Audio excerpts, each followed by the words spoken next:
ভালোবাসার বিচ্ছেদ হয় না, বিচ্ছেদ হয় না মনের, বিচ্ছেদ হয় শরীরের, বিচ্ছেদ হয় সম্পর্কের, বিচ্ছেদ হয় মানুষের। মানুষ ভালোবেসে যা পায় তার থেকে বেশি হারায় অযত্নে, অনাদরে, অবহেলায়, গুরুত্বহীনতায়। কারণ মানুষ ভালোবাসা পাওয়ার জন্য যে সময় ব্যয় করে তার অর্ধেক সময়ও কখনো সম্পর্ক টেকানোর জন্য ব্যয় করে না।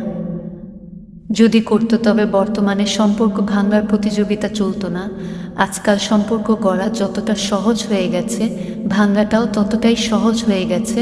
মানুষ এখন পোশাকের মতো সম্পর্ক বদলায়, প্রিয়জন বদলায়, তাই সম্পর্কের দাম এখন শূন্যের কোঠায় বললে।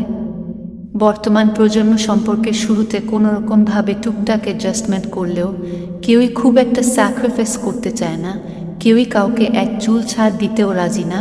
সবাই অনেক বেশি আত্মকেন্দ্রিক, নিজের ভালো মন্দটুকু ছাড়া কেউ কিছু বোঝেও না আর বুঝতে চায়ও না।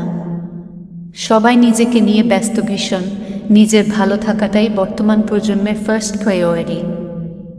তাই আবেগের থেকে বিবেক একটু বেশি কাজ করে আমাদের। আসলে আমরা ভুলে যাই জীবনে বেঁচে থাকতে গেলে বিবেক যতটা গুরুত্বপূর্ণ, আবেগও ঠিক ততটাই গুরুত্বপূর্ণ। একজনের প্রতি অন্যজনের মায়ামমতা কম থাকায় সম্পর্ক টেকানোর প্রতিও আমাদের মমত্ব বোধ খুবই দুর্বল। তাই তো পান থেকে চুন খসলেই আমরা বিচ্ছেদ চাই। 25 কিংবা 35 বছরের দাম্পত্য জীবনের ইতি টানতেও আমাদের বাধে না, একসাথে থাকা আর সম্ভব নয়, কিংবা বন্ধুত্বটুকু আর নেই, কিংবা মনের মিল আর হচ্ছে না বলে আমরা হরহামেশাই বিচ্ছেদ টানি সম্পর্কে। বিচ্ছেদ তো হয় ঠিকই, তবে সব বিচ্ছেদের পিছনেই কিন্তু দুজনের সদিচ্ছা কিংবা দুজনের সম্মতি থাকে না। বেশিরভাগ বিচ্ছেদ হয় একজনের অন্য খাঁচায় পোষ মানায় আর অন্যজনের আপোষে, কেউ চাপিয়ে দিয়ে, কেউ বাধ্য হয়ে মেনে নিয়ে সম্পর্কে বিচ্ছেদ টানে। মানুষটি আপোষ করে, কিন্তু ভালোবাসা তো আর আপোষ করে না।